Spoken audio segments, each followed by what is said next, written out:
Ahora sí. Estamos de regreso después de este break y estamos llegando ya casi al final de nuestra jornada de hoy. Hemos tenido la oportunidad de conocer distintos puntos de vista muy interesantes con nuestros oradores, cada uno desde su experiencia, con su trayectoria.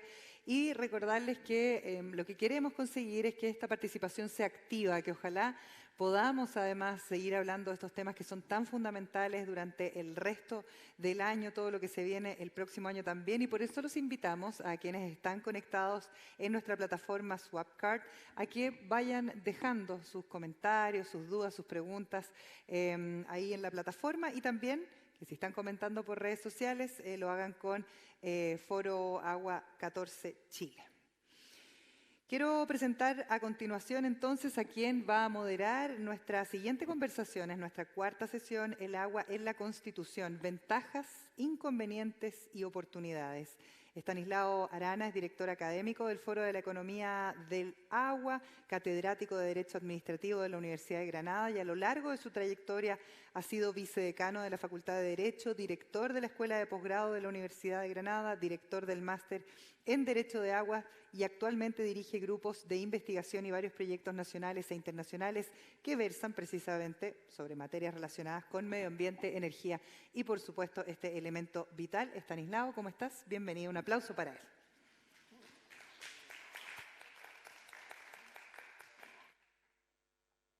Gracias, Elena. Buenas tardes a todos.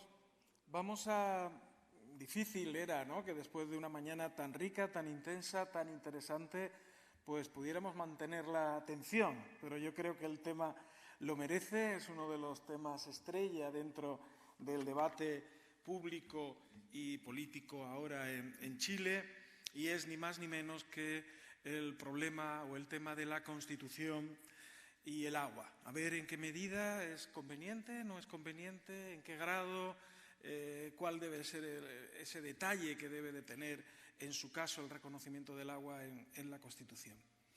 Y para eso hemos preparado, tenemos dos ponentes de lujo, de auténtico lujo, para disertar sobre este problema. En primer lugar, vamos a contar con Verónica Delgado, que es doctora en Derecho por la Universidad de Studi di Roma, Roma II, conocida como Roma II, fue doctora en el año 2003. Es directora del Programa de Derecho, Ambiente y Cambio Climático de la Universidad de Concepción.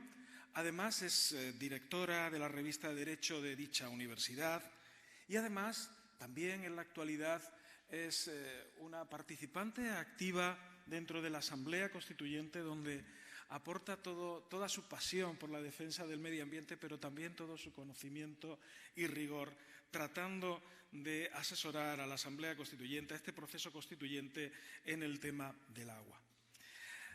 Después contaremos con la intervención de don Humberto Peña, que ha tenido una trayectoria profesional muy importante en el ámbito político y de la gestión dentro de la Dirección General de Aguas, donde fue director general entre los años 1994 y 2006. Humberto es ingeniero civil hidráulico por parte de la Universidad Pontificia Católica de Chile y es especialista e investigador en hidrología y recursos hídricos. Es autor de más de 130 artículos y trabajos publicados en seminarios, revistas y libros, tanto en Chile como en el extranjero. Y además, fuera de su país, fuera de Chile, ha participado como asesor en numerosos organismos internacionales.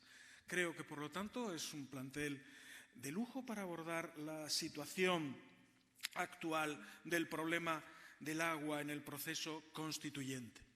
Pero si me permiten, y como también académico relacionado con este ámbito, quisiera dar unas breves notas de lo que yo considero que pueden ser algunos de los puntos más importantes a tener en cuenta.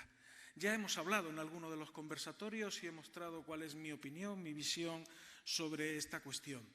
Ahora quizás en esas dos notas que les voy a dar voy a ser un poquito dogmático, voy a tratar de ser académico, dando cuál es mi visión sobre lo que es una Constitución o lo que debería de ser una Constitución moderna, una Constitución del siglo XXI, para luego tratar de descender y bajar al caso del agua. Las constituciones no son programas políticos, las constituciones no son textos programáticos.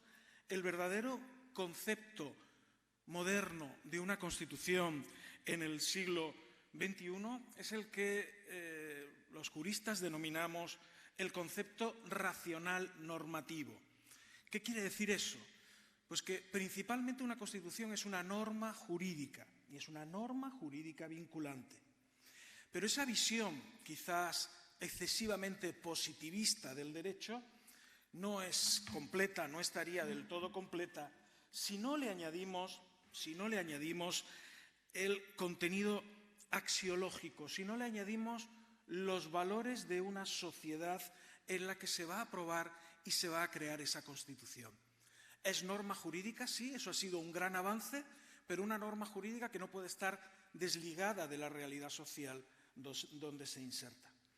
Ese es el reto, integrar de alguna manera ese carácter normativo con el contexto en el que se inserta. Por una parte, en una definición formal de Constitución, la Constitución es una norma fundante del ordenamiento jurídico. Funda el ordenamiento jurídico, es el vértice de la pirámide normativa. Pero por otra parte, esa Constitución cumple una función política, legitima toda la función estatal y todo el sistema del poder del Estado. La Constitución, en definitiva, es el fruto de un pacto social fundante de nuevo. Es el fruto de un acuerdo amplio de todas las fuerzas políticas y sociales. No podemos, en el siglo XXI, aprobar constituciones de partido. Ya no queremos constituciones de partido, queremos constituciones de país, de nación. La regla en la legislación ordinaria es la mayoría, la aprobación por mayoría. La regla en una constitución es el consenso. Si no hay consenso, no vamos a tener una constitución. Y esa es la regla principal que creo que tenemos que tener en cuenta a la hora de decidir cómo llevar el agua a la Constitución. El agua forma parte de esa realidad sociológica e histórica de la actualidad y, por lo tanto, aunque no ha sido así de manera tradicional, en España, por ejemplo, no lo es así, en Alemania tampoco, en Italia, pero estamos en un nuevo contexto donde el agua a lo mejor merece ser recogida en la Constitución, porque hay de verdad una necesidad, una vocación social de reflejarla. Pero tenemos que tener mucho cuidado, porque si no se lleva el consenso del agua a la Constitución, podemos generar mucha frustración social. Tenemos que crear una Constitución que, referida al agua y al caso concreto que estamos viviendo hoy día en Chile, sirva para que gobierne, perdónenme, Boric y para que gobierne Kast. Hace falta que el consenso constitucional permita gobernar a las dos o a los dos partidos que ahora se discuten la presidencia y el gobierno del país. Si no conseguimos reflejar en esa norma constitucional unos principios de consenso, no servirá de nada y generaremos frustración social. Esas son mis reflexiones generales que de alguna manera tratan de resumir. Hay muchas más cosas que podríamos decir, pero no quiero restarle ni un minuto más a nuestros especialistas chilenos que nos deben dar su visión sobre lo que es la Constitución y el agua. Muchas gracias.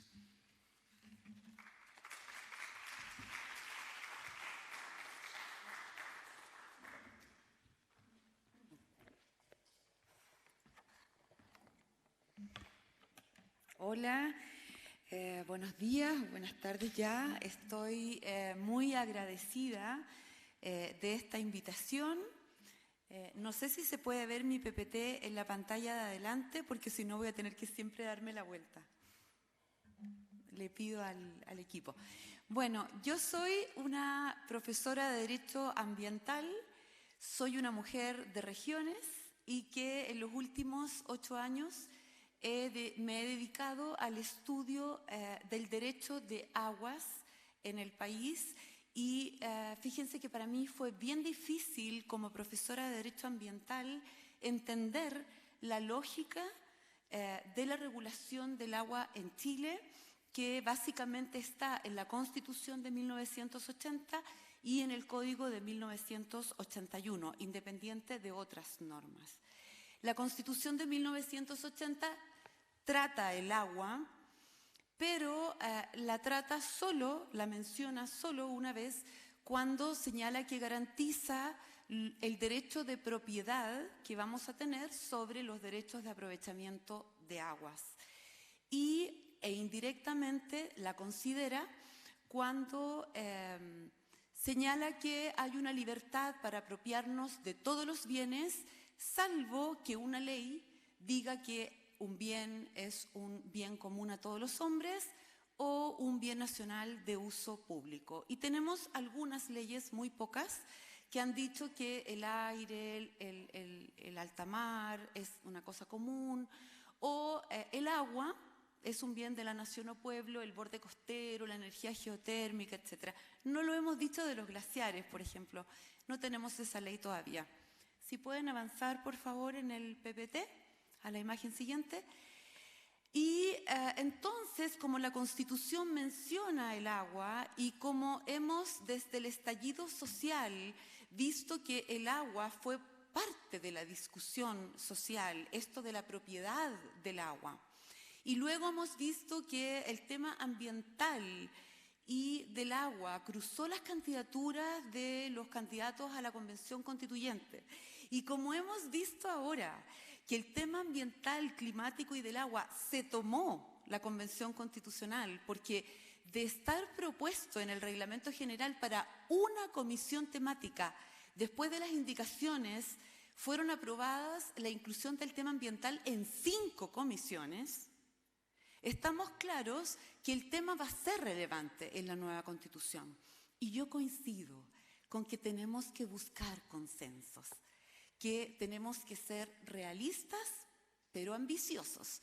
Y digo realistas en que tenemos que representar una Constitución que diga cuál es la realidad de hoy, que asumamos el deterioro ambiental, la vulnerabilidad climática, que nuestra mayor vulnerabilidad es el agua y que entonces pensemos en una Constitución para 40 o 50 años, con estrés hídrico seguramente, y que tenemos que buscar, como decíamos en el módulo anterior, la equidad, la igualdad, la protección.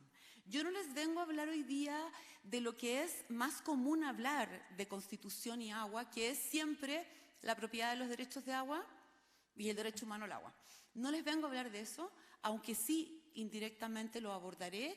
Les vengo a hablar del ordenamiento territorial y del manejo integrado de cuencas en una futura Constitución, porque es el tema que se me pidió desde el Pleno de la Convención Constitucional hablarles a ellos y mostrarles el resultado de un estudio de derecho comparado de más de 130 constituciones que hicimos desde la Universidad de Concepción, en que analizamos constituciones de todos los continentes con buen desempeño ambiental, con mal desempeño ambiental, países OSD, países no OSD, constituciones muy cortitas, constituciones muy largas. Y es un examen, es un análisis cualitativo, no cuantitativo. La idea era mostrarles a la Convención Constitucional ciertas ideas que se están plasmando en las constituciones más modernas y que ellos pudieran tener así una posibilidades, ¿no? A mí se me solicitó incluso tratar de presentar artículos ya redactados. Entonces hice un esfuerzo de síntesis, pero es solo una propuesta que no sé cómo le va a ir. En Chile no tenemos gestión integrada de cuenca, partámoslo diciendo, somos el único país OSD que no tiene gestión integrada de cuenca. Tenemos desde el año 90 muchas promesas. Tenemos una ley que dice que la gestión integrada de cuenca se va a someter a evaluación ambiental estratégica, todo, letra muerta.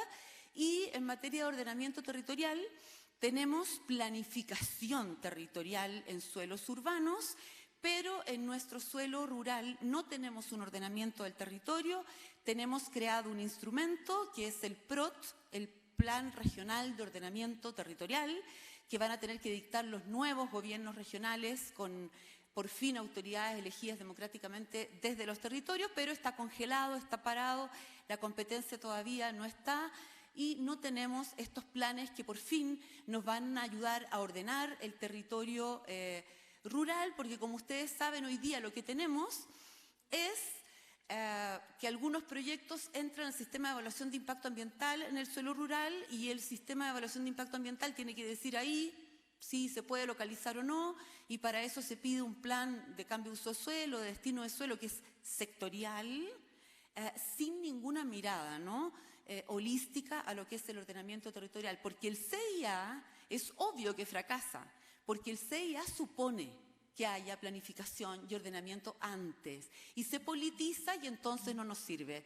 Y la otra evidencia que tenemos es que si no tenemos ordenamiento territorial, siempre gana la normativa sectorial. El Código de Minería le gana a lo ambiental.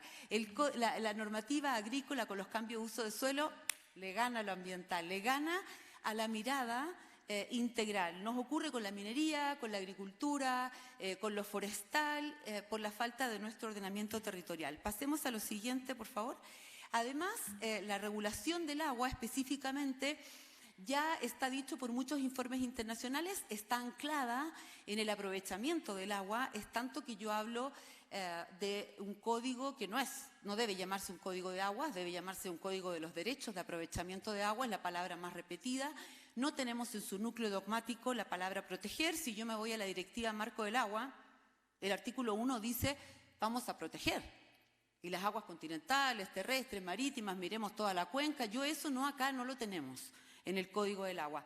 Y por lo tanto, como les digo, traté de buscar en las constituciones ideas para darles a la Convención Constitucional, pero antes de irme a los instrumentos, les quise hablar de dos pilares. ¿Por qué? Porque la comisión, adelante por favor, en la próxima imagen, la comisión que está viendo el tema, una de las comisiones que está viendo el tema del agua, que es la de medio ambiente, también tiene que ver modelo económico. Y han recibido audiencias, no sé, hay 1.300 audiencias para esta comisión, 900 son de medio ambiente y agua, y hay muy poquitas de modelo económico. Entonces, ante la crítica que yo he visto que hay sobre el modelo de desarrollo sustentable, nos gusta mucho la palabra, a pesar de que todos estamos trabajando para el desarrollo sustentable, todo el mundo estamos trabajando para los 17 Objetivos de Desarrollo Sustentable. Aquí muchas veces en Chile se estima que está como manoseado el concepto y que todo ahora es sustentable. Entonces, yo les traté de proponer que revisando las constituciones del mundo, todas ellas están tributando, muchas de ellas están tributando al desarrollo sostenible, a las generaciones futuras como sujetos a proteger, y les propuse que en una primera norma pusiéramos una cláusula de especial protección a bienes de la naturaleza y que luego también viéramos un modelo de desarrollo con ciertos estándares. Entonces les propuse que, reconociendo primero la relación indisoluble del hombre con la naturaleza, la vulnerabilidad climática, reconociendo el deber de respetar los ciclos naturales de la vida, como dice Alemania, ¿no? Va a las bases naturales de la vida, y mire todo lo que han hecho los alemanes con eso, y los principios de solidaridad, responsabilidad y justicia ambiental entre territorios y generaciones, porque nosotros no tenemos equidad en los territorios. Chile es un país demasiado centralizado y unitario.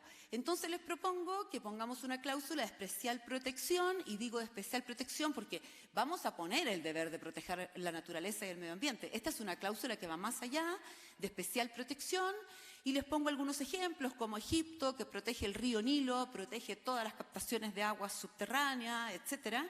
Y les propongo a los convencionales que pongan una cláusula de especial protección y que ellos vean qué es lo que merece mejor especial protección en Chile.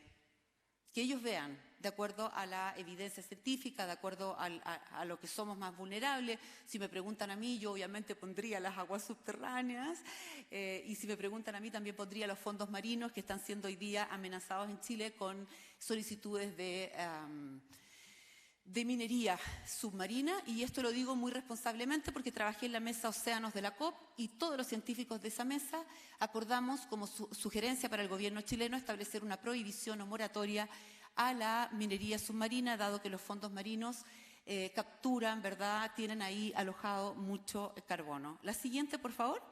El segundo pilar es que hablemos de desarrollo sostenible o sustentable, pero lo rodeemos, lo abracemos de ciertos estándares como que el Estado, sus agencias, las naciones y los gobiernos locales, porque no sé si vamos a tener un Estado federado, Estado regional, no sé, pero bueno, lo que sea, deberán todos garantizar modelos sustentables de desarrollo, y aquí viene el estándar, con baja huella hídrica y de carbono, y ambientalmente equilibrados y respetuosos de nuestra diversidad cultural. Para ello considero fundamental y asegurar la no regresión, que no retrocedamos, que cada vez que tengamos una crisis económica lo primero que agarremos son las normas ambientales y las metamos en un bolsillo. Sugiero como una norma que está en Francia, está en Portugal, la encuentro excelente, que estos objetivos deberán ser integrados en las diferentes políticas de ámbito sectorial. O sea, lo ambiental, lo hídrico, la protección no es solo del Ministerio del Medio Ambiente, no. Tiene que estar dentro de la política minera, la política forestal, la política sanitaria.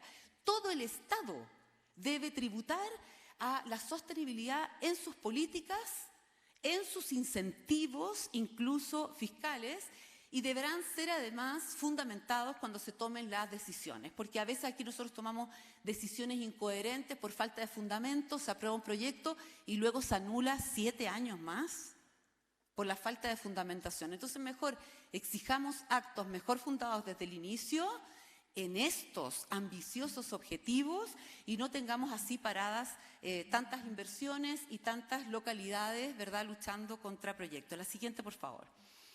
Se establece además, como existe en la doctrina del Public Trust de Estados Unidos, un deber de proteger, que el Estado y los gobiernos tienen el deber de proteger la naturaleza, pero como custodio.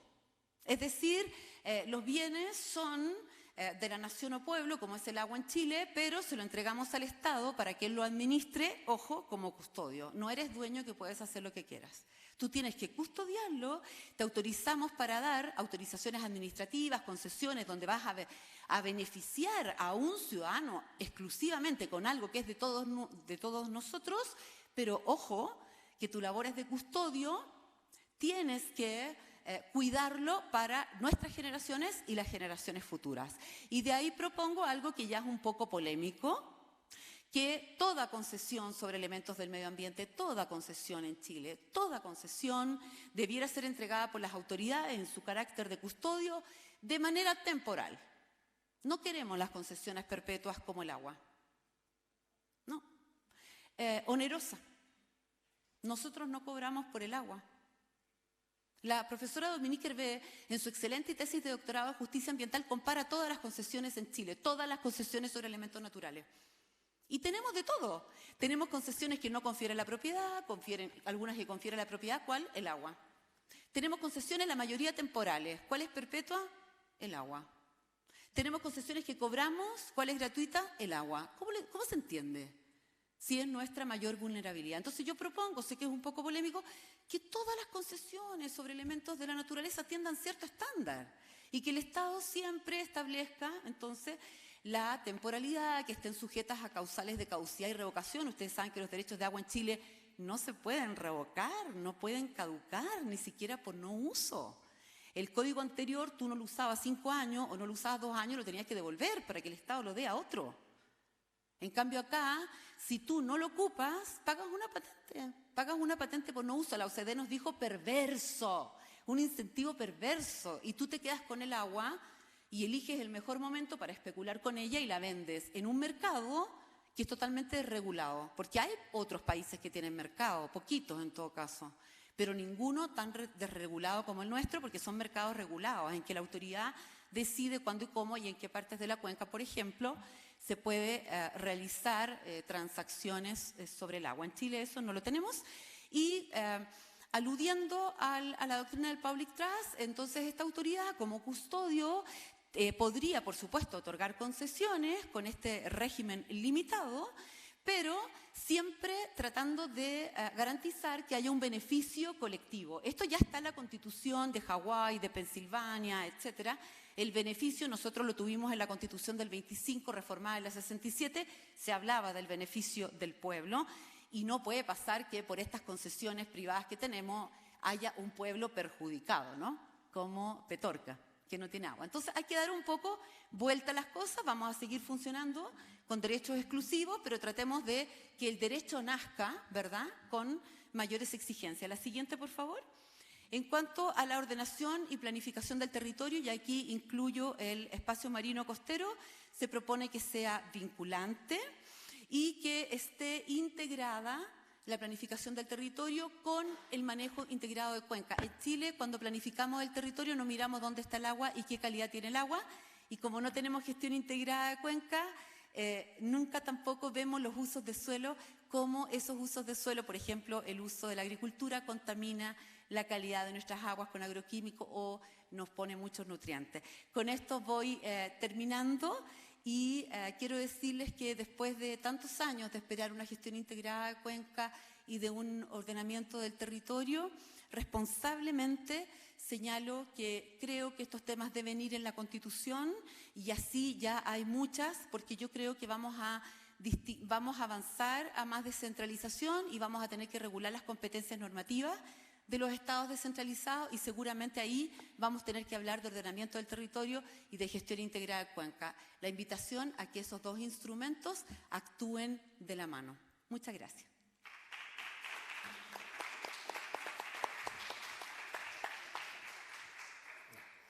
Muchísimas gracias, Verónica. Ha sido muy interesante esa visión tan completa, tan holística del medio ambiente, aunque centrándote en el agua. Muchas gracias. Humberto, cuando usted quiera. Y gracias. En primer lugar, quería agradecer la invitación del Foro de Economía del Agua a compartir esta conversación. Creo que el tema es extremadamente interesante y además doblemente interesante después de escuchar las presentaciones de Estanislao y de Verónica. Yo creo que para referirnos al tema del agua en la Constitución, en primer lugar debemos tener presente las características generales del agua en relación con la sociedad, la naturaleza y la economía. Al respecto, hay un conjunto de elementos que son ampliamente conocidos respecto al papel del agua en estos tres ámbitos. Sabemos que es imprescindible para la vida, para la actividad económica, para el medio ambiente, es un recurso muy variable en el marco de las cuencas, tiene un comportamiento que en ocasiones corresponde a un bien público en el cual se puede disfrutar sin limitaciones por muchos usuarios, pero en otros casos es altamente competitivo y lo degradan los distintos usos. Desde la perspectiva económica general genera grandes beneficios, pero por otro lado requiere inversiones, requiere compromiso de muy largo plazo. Todos estos elementos son ampliamente conocidos en general dentro del ámbito internacional y ha sido motivo de distintas declaraciones en foros y conferencias. Pero además necesitamos referir el tema del agua en la Constitución al contexto nacional, porque debe responder esta Constitución a la realidad concreta en nuestro país. Y al respecto quiero destacar tres elementos que creo que son necesarios tener presentes. En primer lugar, la condición de escasez de gran parte del país y esto agravado con el tema del cambio climático. Una constitución en un estado, en un país con abundancia de agua, no puede ser similar a una que tiene el problema extremo de escasez, como en el caso de Chile, en el cual de Santiago al norte tenemos menos de 1000 metros cúbicos por habitante año y es una situación que amenaza con extenderse en toda la zona central. Un segundo elemento de contexto en el caso de chileno creo que es el papel que juega el agua a través de sus distintas funciones. Desde luego, para abastecer a la población, pero además quisiera destacar en este momento que el agua, desde el punto de vista del aprovechamiento productivo a lo largo de la historia del país, ha sido un factor clave para su desarrollo económico. Por ejemplo, si vemos la historia del siglo XIX, la agricultura creció 4 veces y durante el siglo XIX, pero esto a raíz de un esfuerzo enorme de incorporar nuevas tierras al regadío. Y eso significa de que cerca de 1 millón de hectáreas a principios del siglo XX ya estaban regadas en el país, y esa relación entre el agua y la producción y la agricultura siempre en esa época fue muy importante. Ahora, en la actualidad, las exportaciones nacionales en un 83% están relacionadas directamente con la gestión del agua a través de derechos de aprovechamiento. Más del 20% del Producto Interno Bruto está relacionado con estas actividades. Más del 20% del empleo en el país se relaciona directamente con estas actividades. Por ejemplo, la minería, la fruticultura, la acuicultura, la vitivinicultura, la celulosa, en fin, son todas actividades claves en el país y que dependen del agua. Ahora, hay regiones que más del 50% de su producto está ligado directamente al recurso hídrico.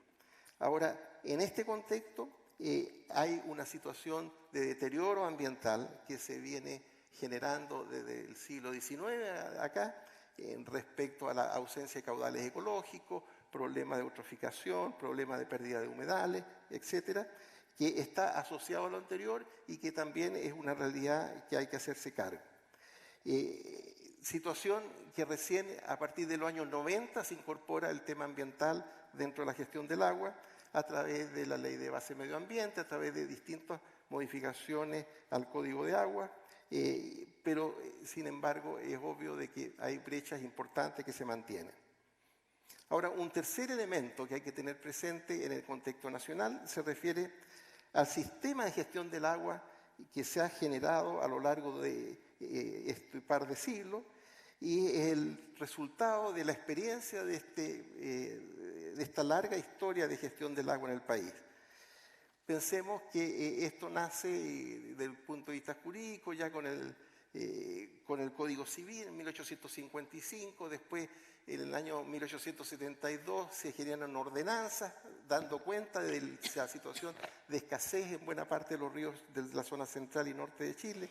Después viene la ley de asociaciones de canalistas, vienen 3 códigos de agua, de modo que hay una construcción desarrollada a lo largo de prácticamente 2 siglos y que permiten la gestión de derechos de aprovechamiento de agua de más de 350.000 usuarios en el país, con 12.000 canales de distinto tipo, con una enorme actividad a través de más de 3.000 organizaciones de usuarios, de modo que hay un sistema extremadamente complejo que se relaciona directamente con la gestión de los usos del aprovechamiento del agua, que es necesario tener presente en un análisis de la Constitución. Ahora, ¿qué debiera entregarnos la Constitución? En primer lugar, yo creo que es un marco general compartido, y en ese sentido me parece extremadamente iluminadora la presentación que hacía recién en la primera exposición. En segundo lugar, un marco que responda a la realidad y a los desafíos futuros que tiene la gestión del agua en el país y que en definitiva sirva de verdadera orientación para cómo abordar ese futuro en el cual queremos compartir. Y sus beneficios serían definir esta orientación pública hacia estos grandes objetivos compartidos y, en segundo lugar, dar certeza a la acción del Estado, las personas y las empresas en una materia en la que la toma de decisiones es de muy largo plazo. Para lo anterior, yo pienso que yo identifico 7 elementos que creo que debieran estar presentes en el tema del agua y la Constitución. En primer lugar, es importante que la Constitución reconozca el papel fundamental del agua para la sociedad, la economía y la naturaleza. Y en ese sentido está muy presente, y escuchábamos con mucha atención la presentación recién de Verónica, desde el punto de vista del tema ambiental. También está el tema de la sociedad, pero creo que también es importante destacar lo que señalaba antes, que el agua es clave en la economía del país. En segundo lugar, creo que es importante que en la Constitución se establezca claramente el interés público en la gestión, declarando el carácter de bien nacional de uso público del recurso hídrico, en los términos tradicionales utilizados en el país y entendido así. Pienso que el carácter nacional de dominio es absolutamente indispensable y creo que no hay espacio para un dominio a partir de comunidades locales o regionales, dado el carácter nacional de los beneficios y de la forma como la economía general del país y en general el país depende de este recurso. Y además del hecho de que tenemos más de 100 cuencas en el país, lo cual genera una enorme diversidad. En tercer lugar, creo que es fundamental el reconocimiento del derecho humano al acceso al agua y saneamiento en los términos que ha sido discutido y analizado ampliamente en el marco de Naciones Unidas para su cumplimiento progresivo. En cuarto lugar, me parece que es importante que la Constitución reconozca y refleja la promoción de un desarrollo equilibrado entre las funciones productivas y ambientales del agua según los principios de desarrollo sostenible. Pienso que el enfoque de desarrollo sostenible es suficientemente sólido, adoptado universalmente en muchas instancias, está más allá y está dentro de la aceptación de diversas aproximaciones ideológicas y religiosas, y creo que es suficientemente efectiva para cumplir los objetivos que hemos conversado anteriormente que debiera tener el agua en la Constitución. En quinto lugar, me parece que es importante la obligación del Estado de velar por el uso razonable y beneficioso del agua. Es un tema, creo yo, muy clave, dado los desafíos que es evidente que tendrá que afrontar el futuro del país en relación al tema hídrico, y en ese sentido yo esperaría de parte del Estado una obligación muy clara de buscar a través de las distintas políticas el uso razonable y beneficioso del recurso hídrico. En sexto lugar, me parece que es importante la existencia de usos privativos para el aprovechamiento del agua por los particulares y un marco regulatorio que reglamente las funciones relativas a la gestión de estos derechos. En este sentido, me parece que es absolutamente evidente, como lo demuestra la experiencia internacional y la experiencia propia del país, es que sin un marco claro de derechos privativos que garantice la exclusión de terceros, debidamente reglamentado, hace imposible el manejo de sistemas complejos como los que tenemos en nuestro país, con miles de usuarios, y creo que refleja la historia y la experiencia y el aprendizaje que ha tenido el país a lo largo de su historia en esta materia. Y creo que el hecho de que esto funcione y funcione bien está en el interés público absolutamente, y en ese sentido es la manera como este bien nacional de uso público realmente puede entregar riqueza para el país. Ahora, en este contexto creo que hay algunos elementos de estas concesiones, de esta forma de definir un derecho de uso exclusivo, que es relevante tener presente. En primer lugar, la estabilidad de estos derechos. Y eso supone también la posibilidad frente a situaciones de expropiaciones por razones de interés público, de indemnizaciones justas, que den cuenta de los daños efectivamente generados. Desde luego que esto no cubre para nada situaciones de mal uso o de simplemente no uso, que no corresponden en absoluto al objetivo de uso razonable y beneficioso del recurso hídrico. Ahora, pienso que este marco debiera estar condicionado, como señalaba, por el uso razonable y beneficioso del recurso hídrico, y las regulaciones adecuadas para su buena gestión. Dentro de esto, la posibilidad de reasignación vía mercado me parece que debe quedar abierta, de que sea posible desarrollarla en el contexto de un mercado adecuadamente regulado para resguardar el interés público, prevenir externalidades y situaciones monopólicas que compiten contra el objetivo que se tiene al hacer una concesión de un bien nacional de uso público, que es el que generar un beneficio para toda la nación. Finalmente, me parece que es importante hacer presente en la Constitución la participación en la gestión del agua en el marco de las cuencas, de los usuarios y de la comunidad beneficiaria, y en ese sentido es absolutamente consistente con la visión y la necesidad de una gestión integrada de recursos hídricos dentro del país y eventualmente con mecanismos que garanticen la forma como el uso de estos bienes contribuyan a la gestión en el marco de las cuencas. Me parece que eso es lo que quería señalar.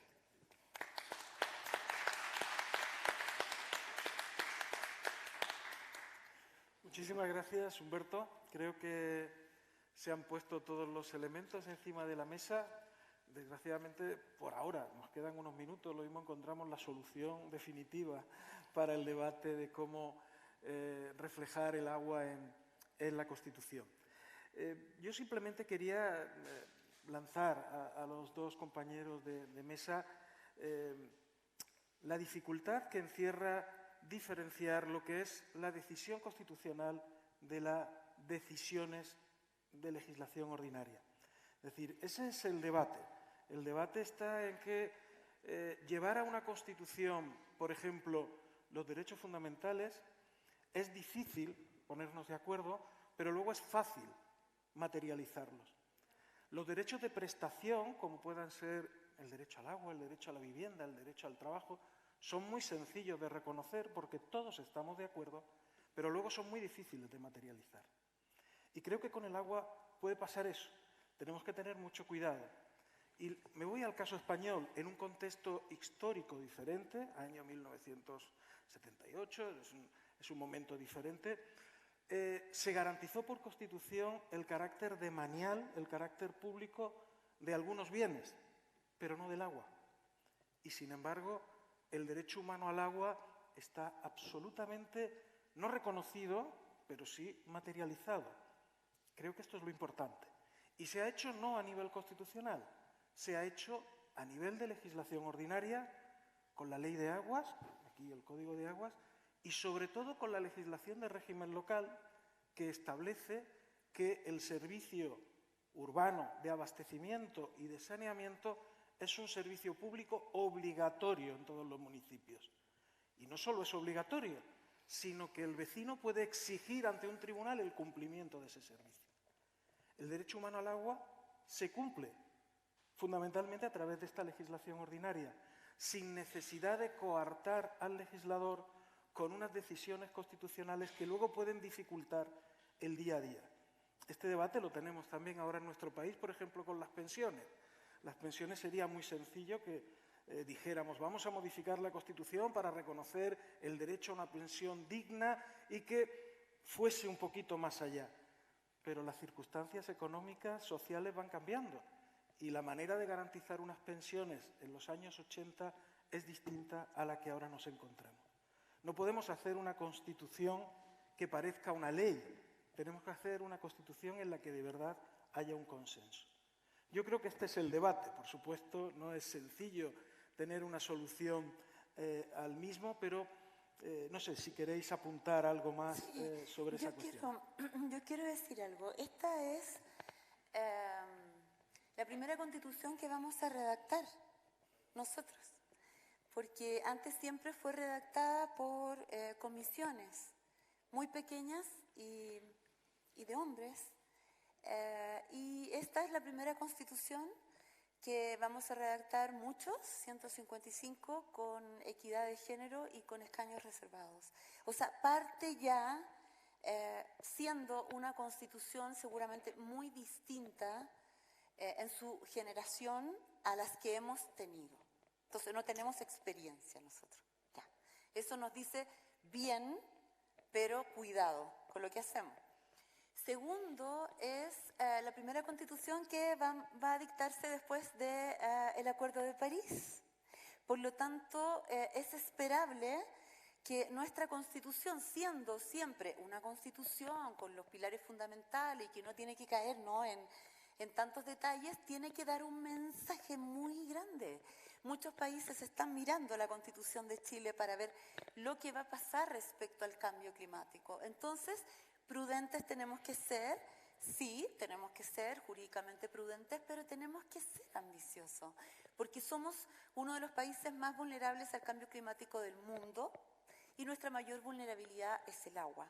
Entonces, yo creo que en el agua sí tenemos que dar un salto de calidad y por eso yo me atreví a ver otras constituciones del mundo, pero no necesariamente porque yo diga que en esas constituciones del mundo está la respuesta, porque en esas constituciones que ya tienen varios años, las ideas que están ahí pueden ayudarnos como puede que no, y que nosotros tenemos que, con la evidencia de lo que ha ocurrido en esos países, que a veces son letras muertas, unas constituciones muy hermosas, ¿no?, dictadas, pero letras muertas, o otras que son cortitas y que han avanzado tanto, nosotros tendríamos que dar un mensaje que logre que nos sintamos en consenso con esta constitución, que va a tener un plebiscito de salida y que por lo tanto es muy importante que sea una constitución razonable, pero con ambición. Y por ejemplo, con esto termino, pero les cuento que un punto importante quizás va a ser que si es que se llega a meter a la gestión integrada de Cuenca en la Constitución, que fue lo que a mí me pidieron hablar, así que yo creo que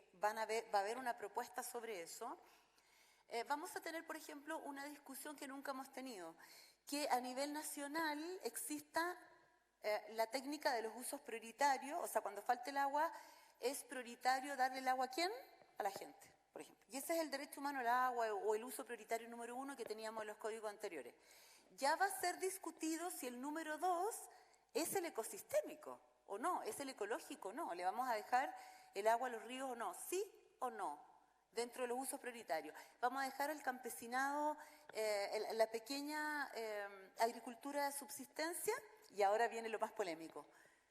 ¿No será que todos esos usos tienen que estar garantizados a nivel nacional y obligarnos a todas las cuencas, pero que en cada cuenca ahora tengamos que decidir en nuestro organismo de cuenca los demás usos prioritarios? Porque somos territorio, yo vengo de regiones, tenemos una estrategia de desarrollo regional, nos definimos como una región de agroexportadora que le va a dar el agua a la agricultura, que no queremos minería, y por lo tanto dentro de nuestros usos prioritarios no sería lógico que nosotros pusiéramos esos usos prioritarios, que queremos dárselo a la agricultura, a la hidroelectricidad y no a la minería, por ejemplo, y que ahora nos estamos llenando de peticiones mineras en la región del Biobío porque encontraron unas tierras raras.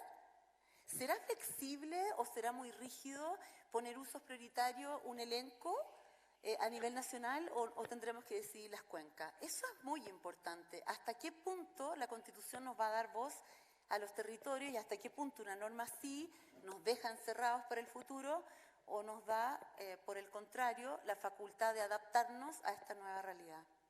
Gracias. Humberto.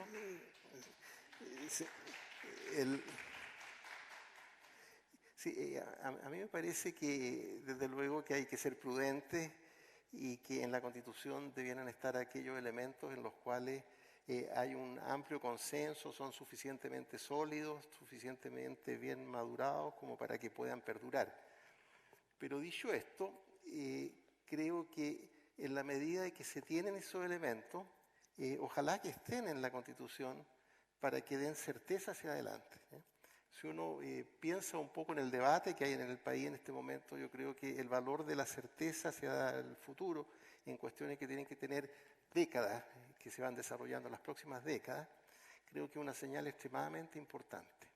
Entonces, en ese sentido, si es posible que cuestiones sustantivas estén en la Constitución, ¿ya?, y que puedan ser un elemento que oriente el trabajo hacia adelante, que se desarrolla a lo largo de los reglamentos, de las leyes, etcétera, etcétera, pero que los conceptos centrales puedan estar ahí.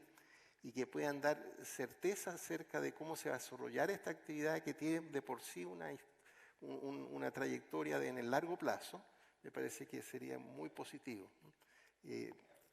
Si hay temas en los cuales la opinión está dividida, hay dudas e incertidumbre, desde luego que es mejor que no estén. Pero si podemos lograrlo, yo creo que sería un gran avance. Perfecto, Humberto. Pues se levanta nuestra moderadora general. Yo creo que hemos terminado en tiempo. Creo que ha sido muy productivo y muchísimas gracias a nuestros dos participantes. Muchas gracias a ambos. Un aplauso para nuestros panelistas, por favor. Les vamos a dar el tiempo para que se puedan sacar una fotografía, o no sé si está el fotógrafo por ahí, y porque Estanislao está encargado precisamente de darnos unas palabras para ir cerrando ya esta jornada. Así que muchas gracias a ambos panelistas. Pueden pasar. Y Estanislao, te dejo acá, si quieres, el podio. Perfecto. Bueno, pues ya está. ¿Nos sacamos fotito o qué? ¿Vale? ¿Nos sacas una foto? Una fotografía. Venga, profesor. Qué honor, qué honor. Pero hay que sacarse esto, ¿no? La Muchas ciencia nos gracias. dice que no tenemos que sacarnos esto. Así. Va a aparecer una foto de otro.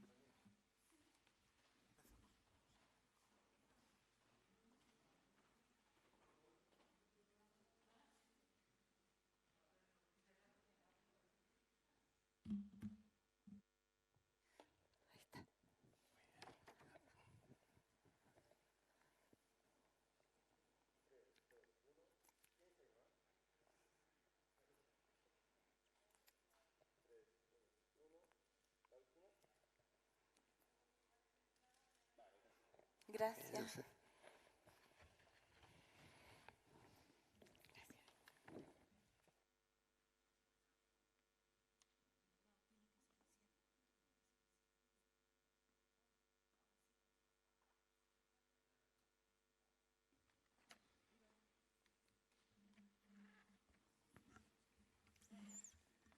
Bien, pues hola de nuevo. La verdad que siento hacerme un poco pesado, ¿no? Y ocupar más espacio del que debiera. Pero unos breves minutos simplemente para mostrar mi satisfacción y mi orgullo personal por haber participado en este foro, un foro que creo que, como dije ayer en la inauguración de Expo Agua, pues ha sido muy especial para nosotros por ese carácter presencial, por ser la primera vez que viene a este lindo y hermano país y además por hacerlo en un momento tan trascendente para la historia política y social del mismo. Creo que hemos traído un debate de mucha altura, que hemos propiciado pues lo que el foro es en sí mismo. Es un espacio de diálogo, un espacio de libertad, un espacio de conocimiento y un espacio que trata de tejer alianzas de verdad, alianzas en mayúsculas de todos los sectores que estamos implicados y que estamos concernidos para nuestro único objetivo. El objetivo del foro es poner al agua en primer plano del debate social y político, algo que en Chile nos resulta especialmente complicado, pero queremos darle ese elemento técnico, esa visión internacional.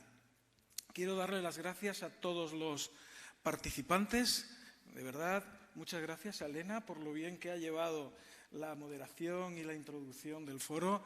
Muchas gracias a todo el equipo del Foro de la Economía del Agua, especialmente de nuevo a Laura por su trabajo tan increíble y también a nuestro director, José Carlos, una persona enormemente ocupada y que ha decidido estar 2 días enteros con nosotros, debatiendo y aportándonos su conocimiento y experiencia. Y sobre todo a todos ustedes, a todos los que han asistido, los que han participado, tanto como ponentes como simples escuchantes, como simples asistentes. Era para ustedes, esto va para ustedes, para los que están aquí y para los que nos han seguido de manera virtual. Ya saben dónde nos tienen, el Foro de la Economía del Agua, quiere seguir trabajando con este objetivo y si consideran que podemos serles útiles de alguna manera, cuenten con nosotros. Muchísimas gracias y un saludo a todos.